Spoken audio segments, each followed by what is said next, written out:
Hello दोस्तों, हाय, नमस्कार। स्वागत है आपका अपने चैनल इमेजिनरी रूट्स में। दोस्तों, जैसा कि आपको पता है, हम अपने सफ़र में थे 14 भुवनों के। और 14 भुवनों के सफ़र में हमने शुरुआत करी थी आपके अतल लोक से। फिर हम अतल, सुतल, वितल, तलातल, महातल, रसातल और फिर पाताल तक पहुंच गए। और हमने वहाँ 1 से लेके 5 लेवल ऑफ सिविलाइजेशन तक वहाँ हम मिले। वहाँ हम आपके हर एक लोक के राजा से, जैसे राजा बलि, राजा बाणासुर, हाटकेश्वर महादेव, और फिर कहीं कहीं किसी किसी लोक में राजा भी नहीं थे। वहाँ मिक्स सत्ता थी। कहीं आपके मैदान की थी तो कहीं नागराज वासुकी की थी, ऐसा था। और वो लोग सारे भोगी थे, और उसके अलावा वो मेहनत पर बिलीव करते थे, देवताओं से द्वेष रखते थे। और ये सातों के सातों लोग किसी 7 स्टार होटल से कम नहीं कहें इनको तो कुछ गलत नहीं होगा, क्योंकि यहाँ भी स्वर्ग से भी सुंदर है। जब स्वर्ग के लिए ही लोग बाग, हर कोई जो कोई मरता है तो यही कहता है कि स्वर्गवासी हो गए। तो लेकिन एक बार नारद जी जब नीचे गए पाताल लोक में, तो जब वापस आए तो सर्वलोक में देवराज ने पूछा कि आपके वहाँ का वर्णन कीजिए। तो उन्होंने बताया, तुम्हारा स्वर्ग भी उसके सामने कुछ नहीं है, इतना रमणीय है। तो ये है, लेकिन इन लोगों को सिर्फ भोग में रुचि है। और ऐसे करके हमने अपने 7 पाताल लोक के 2 लोक पूरे करे। फिर हम ऊपर बढ़े। भूमि से शुरू होते हुए हम आपके गए भुवालोक पे, फिर स्वर्गलोक पे, फिर महलोक पे, फिर जनलोक पे, फिर तपलोक पे। अब तपलोक के बाद अंतिम में आता है सत्यलोक और 14 भुवनों का सरताज। इसके ऊपर भौतिकता खत्म हो जाती है, फिर इसके ऊपर अध्यात्म शुरू हो जाता है। हम जो लोग हैं इससे नीचे के 6 लोगों तक में, 6 लोगों तक में तो नहीं कहेंगे, लेकिन 3 लोगों तक में तो भोग यहाँ भी है। उसके बाद फिर कहीं ना कहीं कुछ न किसी रूप में क्रियाएं या बदलाव होते रहता है, लेकिन सत्यलोक अटल है। यहाँ स्वयं ब्रह्मा जी रहते हैं, जिनके एक दिन का मान ही 4 अरब 32 करोड़ वर्ष है। एक दिन का मतलब एक दिन की अगर कोई पलक भी झपका ले तो पृथ्वी पर युगों बीत जाएंगे। ऐसा यहाँ का दिन का मान है। और यहीं से सारी की सारे भुवनों की सत्ता, एनर्जी किस फॉर्म में बनेगी, कैसे होगा। मतलब एक हिसाब से ये कहा जाए कि जैसे किसी भी सॉफ्टवेयर का एल्गोरिदम होता है, या किसी भी चीज़ के बारे में जहाँ कोडिंग होती है, आज की भाषा में है ये तो, लेकिन वैसे अगर कहा जाए तो कहीं भी अगर किसी भी चीज़ का मैनेजमेंट होता है तो वो यहीं से ही होता है। यहाँ स्वयं ब्रह्मदेव के साथ साथ उनकी सरस्वती देवी भी हैं, जो कि उनकी भार्या भी हैं। अलग अलग पुराणों में अलग अलग व्याख्याएँ हैं, लेकिन वो कल्पांतरों का भेद है।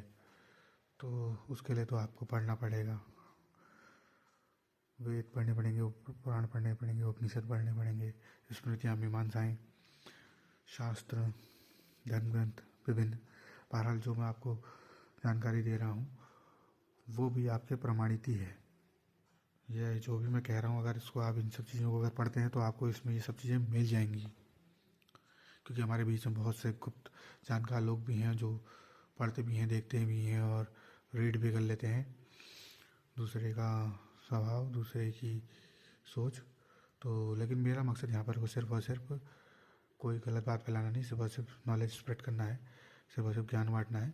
मैं यहाँ पर बता रहा हूँ इसलिए क्योंकि हमारे चैनल का बनाने का मकसद यही है कि आप लोगों के बीच में से कुछ ऐसे छुपे हुए जो ज्ञानी जन है, जो झिझक के मारे नहीं बताते, वो लोग सामने आए और अपना ज्ञान सामने रखें। और दूसरा, आपके हमारी जो नई जनरेशन है, जो हमारी नई पीढ़ी है, वो हमारे संग में जुड़े और इन सब चीज़ों को सीखे जाने। अब क्या फ़ायदा, बच्चे को पता ही नहीं है कि है क्या। चलिए, अपार्ट ऑल दिस, इन सब चीज़ों में तो बाद में बात होती रहेगी। फिलहाल हम आपके सत्यलोक की बात कर रहे हैं। तो सत्यलोक में का जो वातावरण है वो पूरा शुद्ध सफ़ेद है। सफ़ेदी चाहिए, जैसे आप बर्फ़ के पहाड़ पर हो, कहा जाता है। ऊँच का शब्द यहाँ गूंजामान होता है, हर परमाणु हर अणु से यहाँ एक ही ओम की गूंज आती है, जैसे कि आप किसी ट्रांसफार्मर के बगल में खड़े होके ऐसी आवाज़ आ रही, इस टाइप से। तो यहाँ ओम का ही उच्चारण सुनने को मिलता है, ओम का ही नाद सुनने को मिलता है। और यहाँ पर आपके सत्यलोक में जैसे प्योर क्रिस्टल जो होते हैं ना, सफ़ेद रंग के, ऐसा ही है, पूरा पारदर्शिता है। और ये जो सत्यलोक है, सत्यलोक की नींव जो है वो भगवान विष्णु के नाभि से निकले कमल पर है। कमल के ऊपर ये ब्रह्मलोक पूरा का पूरा फैला हुआ है। और 14 भुवनों में शुरू सबसे टॉप का जो है लेवल, वो आपके ब्रह्मलोक ही है। यहाँ तक आप लोगों को मैंने पिछले कुछ दिनों में ब्रह्मांड के 14 भुवनों का सफ़र करा। अब आप लोगों को ये कैसा लगा, क्या लगा, वो तो आप कमेंट में बताएंगे। लाइक, शेयर, फॉलो और सब्सक्राइब आप लोग प्लीज़ करें। और उसके साथ साथ में इस पर चर्चा भी करें और मुझसे भी पूछ सकते हैं। और दूसरी बात यह है कि अब हम जैसे इस 14 भुवनों के चक्र को जब हम कंप्लीट करते हैं तो ये एक बन जाता है अंडा। अब इसके लिए आप अगर शिव पुराण पढ़ेंगे तो शिव पुराण में भी ये बताया गया है कि जब शुरुआत हुई थी तो कैसे परब्रह्म परमेश्वर 1 से 2 हुए।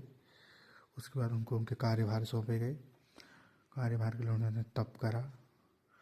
तप को सचेतन करने के लिए विष्णु ने उसमें प्रवेश करा।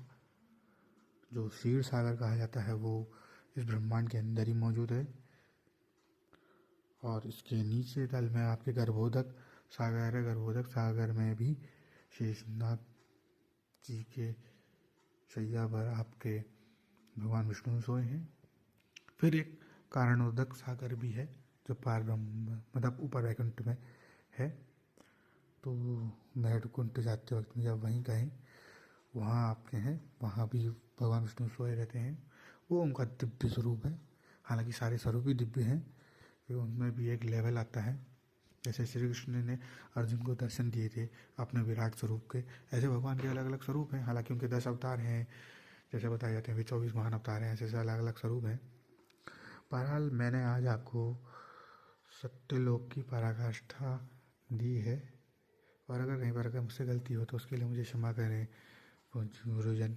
और आपके जो भी आपके गुणी लोग, आपके ये सब ऐसे एपिसोड्स और ऐसे यूट्यूब पे videos like, follow, share, comment और देखते हैं, उन सभी लोगों को मेरा प्रणाम है। और मुझे बहुत खुशी होती है कि आप लोगों ने इसे देखा, पसंद करा और सुना। मैं तो ये चाहता हूँ कि आप इसको शेयर करें अधिक से अधिक। हो सकता है कई लोगों के मन में जिज्ञासा हो इन सब चीज़ों को लेके, शायद मैं उनकी जिज्ञासा को कुछ हद तक कम करने में सफल रहा हूँगा। और अगर यदि नहीं रहा हूँ तो आप मुझे कमेंट करके मुझसे पूछ सकते हैं, तो हम इस पर फिर से चर्चा करेंगे। तो दोस्तों, आज मैंने आपके साथ में 14 भुवनों का सफ़र पूरा करा। अब आप कैसा लगे आप लोग कमेंट में बताएं और प्लीज़ लाइक, शेयर और फॉलो करें। जय हिंद, जय भारत, हर हर महादेव। ओम नमः शिवाय।